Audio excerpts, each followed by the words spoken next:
Welcome back, everyone. I'm Jordan Giesecke, and this is The Limiting Factor. This is the second of 3 videos on QuantumScape, the good, the bad, and the ugly. The last video was the ugly, and today we're going to cover the bad, which is QuantumScape's premature claims of a game-changing breakthrough in battery technology. Before we begin, a special thanks to my Patreon supporters and YouTube members. This is the support that gives me the freedom to avoid chasing the algorithm and sponsors, and I hope will eventually allow me to do this full time.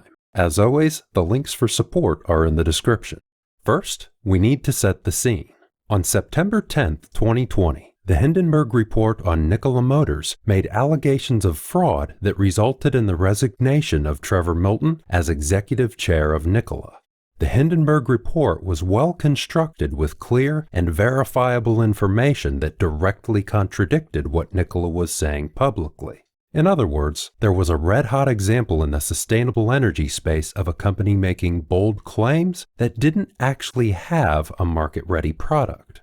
On October 15th, just a month after the Hindenburg Report, QuantumScape made bold claims without a market-ready product. At this point, QuantumScape was just a curiosity for me, and one of a large number of companies jumping in on SPAC mania. SPAC is an acronym for Special Purpose Acquisition Company. A SPAC is a shell company that raises capital to merge with a private company, which allows the private company to go public with less risk than a typical direct listing. On November 27th, the SPAC process was complete, and QuantumScape was now a publicly listed company. QuantumScape raised $680 million in the process, and they advised that the money would fund the company through the second half of 2024, when they would start pilot-scale production at 1 gigawatt-hour and the QS1 plant. The QS1 plant would lay the groundwork for a 20 gigawatt-hour expansion, eventually leading to 91 gigawatt-hours of cell production in 2028. This didn't sit well with me. In my view, QuantumScape was making forecasts and promises 8 years into the future with what I could only guess was an early-stage prototype. Furthermore, just after Battery Day, I said I wouldn't be surprised if other companies make announcements in the next few years to try and grab some headlines and capitalize on hype. In other words, my gut reaction was that QuantumScape YOLO'd into battery mania and a frothy capital market to catch a wave of money. I wished them the best, and I thought to myself that I'd follow up in 3 years to see if they were actually delivering anything. Although QuantumScape could succeed wildly, it would take another 5 to 10 years before that future would actually play out. On the flip side, it could end up as another soul to the heap of failed battery companies that made big promises and then flopped. So, as at the 27th of November 2020, this is where we stood. People hadn't yet put away their pitchforks after the Nikola debacle, and the capital market was overheating, which made people even more suspicious of big claims. However, QuantumScape appeared to have the capital they'd need and could lay low because there wasn't anything left to prove at this point. Then, on the 3rd of December, QuantumScape announced that they'd be releasing performance data for their solid-state battery on the 8th of December with a panel stacked with some of the best minds in the battery industry.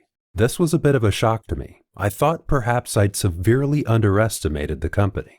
Then I thought back to the timeline QuantumScape provided, which showed that they wouldn't really hit large-scale production until the late 2020s. Unless they planned on completely changing the timeline released just 2 months earlier, an unveiling seemed premature. Things just weren't adding up. Let's dive into what QuantumScape presented on the 8th of December. I'm not going to walk through every slide of the presentation in detail, because each slide could be its own video. Rather, I'll focus on the main things that jump out at me on each slide. This slide claims that a lithium metal battery like QuantumScape's is necessary to reach an energy density of greater than 325 watt-hours per kilogram. This isn't true. The research paper this slide was drawn from was published in 2015. That is, the information here is out of date, and I, along with the rest of the industry, expect conventional lithium-ion to do much better than what we see here. The same is true with this slide. The information is true for the average chemistry today, but when your product isn't hitting the market for another half-decade, you need to factor in further improvements. In other words, of course the chemistry you're planning to release in 4 years is going to look good if you compare it to today's chemistries. It's a straw man. Here we see the first slide showing actual data. QuantumScape's data is showing a 2C charge rate, which means 100% charge in 30 minutes. The other data is for a Tesla on a supercharger. Taken independently, QuantumScape's result is great for a solid-state battery, but it's not an apples-to-apples comparison. We're comparing a lab cell to a production cell. A production cell is stress-tested in dozens of ways, can survive real-world conditions, and came off an actual production line. Furthermore, as I covered in my fast charge video, I expect that the charge rate on Tesla vehicles will increase over time, and they'll eventually be capable of an 80% charge in 15 minutes. I could be wrong here, and I'm still waiting for confirmation in a Tesla product, but I expect that by 2025 at the latest, Tesla's battery chemistry will be capable of performance similar to what we see from QuantumScape, but in real-world conditions. The next thing worth noting is that the battery cell that they're using here is only a single layer. For me, this confirmed that the development of the battery cell is still at a very early stage. If we look at it in terms of technology readiness level, or TRL, a single layer cell is probably a TRL of 3, which is a proof of concept. QuantumScape is currently working on making multi-layer cells, which means they're currently at a TRL of 4. I think their plan of burning through the next 5 technology readiness levels in the next few years is ambitious. Not impossible, but difficult, even if they use off-the-shelf technologies for production. For perspective, when Tesla received the dry battery electrode plans from Maxwell, it was probably at around TRL 6, and it's taken them 2 years to get to TRL 8, with another year to go before we see TRL 9. That is, roughly a year for each TRL, and Tesla is no slouch when it comes to rapid development. Let's take a look at the next slide. Most people wouldn't understand the test used to produce this graph, which begs the question of what audience QuantumScape was targeting with the presentation. Let's take a step back for a moment. I see 2 ways to go about revealing a technology breakthrough. Option 1 is the marketing approach. Speak directly to the general public and investors and keep the information at a high school chemistry level. And if you do display a slide like this, take the time to explain how the test works, why it was used, and why the specific testing conditions were chosen. The presenter, Jagdeep, did say that it's a materials level test, but those words only make sense if you know what a materials level test is. A materials level test means that it's not a functioning battery cell, but rather the test is intended to test the performance of one material. In this case, the solid electrolyte. The key message that the general public would have picked up on is that this is awesome performance, but they wouldn't understand that the performance was in very narrow and specific conditions. Option 2 is to gear the presentation to a highly technical audience. To get buy-in from a technical audience, it would take more robust proof, like third-party testing, making datasets of the original measurements publicly available after the presentation, and providing limited information about the materials and methodology used. The payoff for sharing information to people who are knowledgeable and influential is that they could have distilled the significance of QuantumScape's announcement for the general public. Instead, we got a strange hybrid of these 2 options. Too technical for the general public and not robust enough for a technical audience. This approach left the technical audience unsatisfied and the non-technical audience dazzled. QuantumScape has said they're releasing all of this information under the banner of transparency, but that doesn't hold water. It's marketing masquerading as transparency. Marketing is focused on the benefits of your product, and transparency is full access to information, good and bad. QuantumScape's presentation was clearly the former. There's nothing wrong with marketing, but painting marketing with the brush of altruism by calling it transparency isn't accurate. This slide continues the pattern we've seen so far. It's initially impressive, but less impressive when you understand that simulated charge and discharge cycles of a track are not the same as time on the track, which involves temperature variations and large amounts of vibration that would probably kill a lab-scale prototype test cell. And, again, it's compared with a lithium-ion cell that can actually survive real-world conditions. We'll skip the low and high temperature performance slides because I'm putting those in the good bucket for the next video. With that said, the fact that QuantumScape provided high and low temperature data and no room temperature data leaves me curious. Liquid electrolyte batteries perform well at a temperature range of 10 to 45 Celsius. This is because they degrade at high temperatures, which shortens battery life, and freeze at low temperatures, which slows down the charge and discharge rate. Overall, taking into account cycle life and discharge rates, liquid electrolyte batteries perform best at roughly the same temperatures that are comfortable for people. In other words, room temperature. Solid state tends to perform better at very high temperatures and very low temperatures, but this is of course dependent on the type of solid electrolyte used. QuantumScape is using a ceramic electrolyte that exhibits good high and low temperature performance. High temperatures soften up the solid materials in a solid-state battery, allowing better contact between the solid layers, which increases charge and discharge rates. At very low temperatures, the solid electrolytes are already solid and can't freeze like a liquid electrolyte. So ceramic solid electrolytes perform better at low temperatures as well. What this all tells us is that the use case for solid-state batteries is the inverse of liquid electrolytes. In English, liquid electrolyte batteries can outperform solid-state batteries at room temperature, which is why I'm curious about the performance of QuantumScape's batteries at room temperature, not just the extremes. This slide provides a good lay of the land in terms of solid state, but again, there are some inaccuracies in terms of liquid electrolytes. The charge rate of liquid electrolyte batteries is being improved as we speak and will continue to improve over the next few years. Cycle life is a solved problem for liquid electrolytes.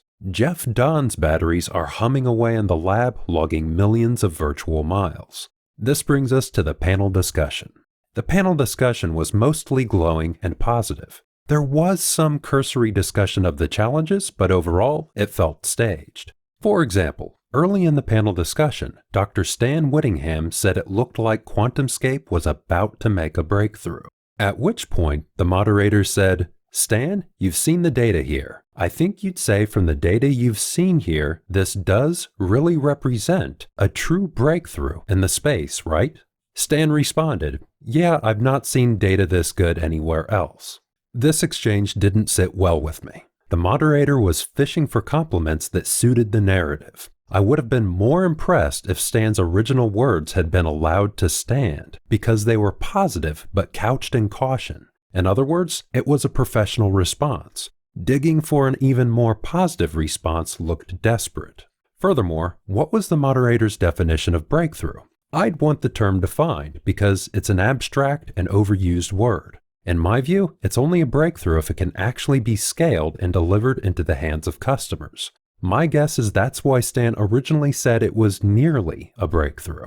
To pour further cold water on the panel, most of the people on the panel appear to either be on QuantumScape's payroll or part of the QuantumScape story. How are we to know those influences didn't color the responses of the panel? In short, we don't. Everything said could have been honest opinions, but when money and relationships are involved, it immediately taints perceived objectivity. I certainly couldn't watch the panel discussion without carefully listening for bias. I know I wasn't alone here given all the questions I received on social media about why experts with such great reputations were putting it on the line for QuantumScape. I still don't have the answer for that, and I wish I did. In an information vacuum, people tend to start jumping to the worst possible conclusion. It doesn't help that some people felt duped when they found out QuantumScape's technology isn't pure solid state, and the cathode contains gel. Whether it matters technically if there's gel in the battery cell remains to be seen, but it should have been called out in their presentation because what QuantumScape has done isn't technically pure solid state. This is public relations and game theory 101. If you acknowledge potential fishhooks, it takes power away from your critics because it allows you to control the narrative around those fishhooks. Next, let's look at the disclaimer on QuantumScape's presentation. Much like the disclaimer in the Scorpion report, there are some gems in here. Let's look at a few. The first, QuantumScape may not be able to successfully develop a solid-state battery, confirms that they haven't yet successfully developed a commercial-sized solid-state battery. In my view, they shouldn't have gone public until they had a multi-layer battery cell of the size that will be needed for vehicles. I've heard the argument that QuantumScape needed the capital. Is that really true? It doesn't appear to be. There's nothing to indicate they were running short on capital. There also doesn't appear to be a capital shortage in the private market. So long as the startup is delivering on milestones and has a persuasive profit opportunity, they tend to be able to raise the money they need. The private investors can then cash in when the startup has an actual product that's generating revenue. Why wait until there's an actual revenue-generating product? Because the normal way a market operates is it looks at the risk versus profit or potential profit. That is, unless the company has a track record of revenue or innovation, a product on the market or within a couple of years of being on the market, it's speculative. It tends to be in overheated and overhyped markets that people will pile into companies with no history of revenue, no history of innovation, and no market-ready or near market-ready product. This set up the QuantumScape SPAC for suspicion. Why would private stakeholders push to go public if QuantumScape's solid-state tech is still in development? People assume it's because the private investors are looking to exit their position and grab for cash before they've actually created a market-ready product. In my view, the likeliest reason for going public was primarily to take advantage of the buckets of capital raining down on SPACs. I doubt private investors would have protested going public, and I expect many will take advantage of the high share price to exit their position. Employees paid in stock wouldn't have objected either because it would have made that stock more liquid. In my opinion, the second reason for going public is that people within the company believe that they have something special. The initial capital raise would have allowed QuantumScape to build a base of capital, and further capital raises could accelerate development. This already happened with QuantumScape's capital raise this spring to double the production capacity of their pilot line. QuantumScape is either very confident that they've got something that can scale, or they're trying to catch reality up to their promises. Or it could be both. In other words, I don't think QuantumScape is a fraudulent company dumping worthless shares on the market. I think it was mostly motivated by the irresistible amount of liquidity available in the market. This capital may allow QuantumScape to gain greater leverage to advance the product. I don't doubt that employees and investors will benefit from QuantumScape going public, but the logic doesn't follow that the reason for going public was to pump and dump. In other words, given the context, QuantumScape's SPAC does look suspicious, but after that, for me, the trail runs cold. And, as we'll see in the next video, QuantumScape has real potential. With that said, would I be willing to invest in QuantumScape? I like to invest in high-risk, high-reward companies, but the risk versus reward isn't there for me yet with QuantumScape. In my view, QuantumScape may be worth considering as an investment at the right price and when they hit further milestones. But you have to determine a price and entry point that takes into account the risk-reward ratio you're comfortable with. QuantumScape is high risk and potentially high reward, but significant profits don't appear to be on the horizon for another 5 to 10 years. As always, that's not investing advice, just my perspective. Do most investors appreciate how much risk is involved here? My view is no. QuantumScape's presentation didn't include a sober view of the risks and development path and instead poured gasoline on the hype. This brings us to disclaimer 2. QuantumScape may encounter delays which prevent it from commercializing a product. By ringing their bell about 4 years too early, they've set the company up for massive expectations. If their timeline slips, they'll be pilloried. If this happens enough, partnerships could sour and QuantumScape could unravel. If they eventually deliver, the excitement will be tempered by critics who justifiably say it's about time. There's little opportunity to outperform and surprise here because the excitement for what should be a 2024 news story was front-loaded to December 2020. Finally, disclaimer 3. QuantumScape may not be successful in competing. This actually needs to be defined better. I think QuantumScape can carve out a niche, and that'll be covered in the next video. However, at least for the 2020s, they don't have a mass-market Tesla killer. Exhibit 1. Sandy Monroe is already declaring the 4680 cell the winner for the 2020s. There isn't really a way around the logic here. If both Tesla and QuantumScape deliver on their promises, Tesla will be delivering 30 times the gigawatts of QuantumScape. Exhibit 2. Work by Bloomberg NEF backs up what Sandy is saying and what I've been saying. It's not going to be until the early to mid-2030s that solid-state batteries are produced at volumes comparable to what lithium-ion is at today. Let's summarize. In December, QuantumScape announced a solid-state battery breakthrough.